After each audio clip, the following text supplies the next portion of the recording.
été intéressée par l'informatique. Très tôt, on a eu des ordinateurs à la maison grâce à mon grand frère qui était un passionné aussi d'informatique. J'étais jamais très à l'aise quand il a fallu apprendre l'allemand ou l'anglais ou même l'italien.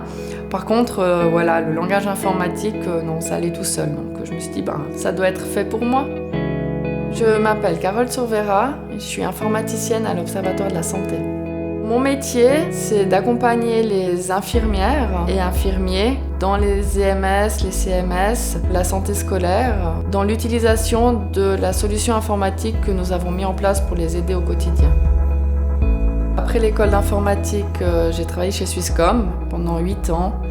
Ensuite, on a fait une petite pause avec mon mari, donc on est parti voyager. Et au retour, j'ai travaillé pour une boîte de consultants en informatique et j'ai changé pour venir à l'Observatoire de la santé. J'ai eu la chance, je pense, de faire différents métiers. Donc j'ai commencé par faire de la programmation pure. Puis assez rapidement, ce qui m'intéressait, c'était plutôt le contact avec les gens qui vont utiliser ces programmes. Il faut traduire ce qu'une personne qui connaît rien à l'informatique mais qui a envie d'utiliser un programme veut en langage informatique. Et ça, c'est aussi quelque chose de très intéressant. Ce qui est des fois difficile, c'est qu'ils ont l'impression que ce qu'ils demandent est très simple. Par contre, derrière, pour faire au programme ou à la machine cette chose simple, c'est pas toujours évident. J'ai toujours été très intéressée pour faire quelque chose en fait pour le bien de la société, que j'étais quand même très à l'aise dans mon métier d'informaticienne, que ça me plaisait, donc autant essayer de mettre l'informatique au service utile à la société. Dans le domaine de la santé, l'informatique est vraiment secondaire, mais cette relation avec des gens du domaine de la santé, ça m'apporte vraiment beaucoup. Ils sont là pour être au service des autres, pour prendre soin d'eux, et je trouve que c'est des qualités à côtoyer quotidiennement, c'est très enrichissant.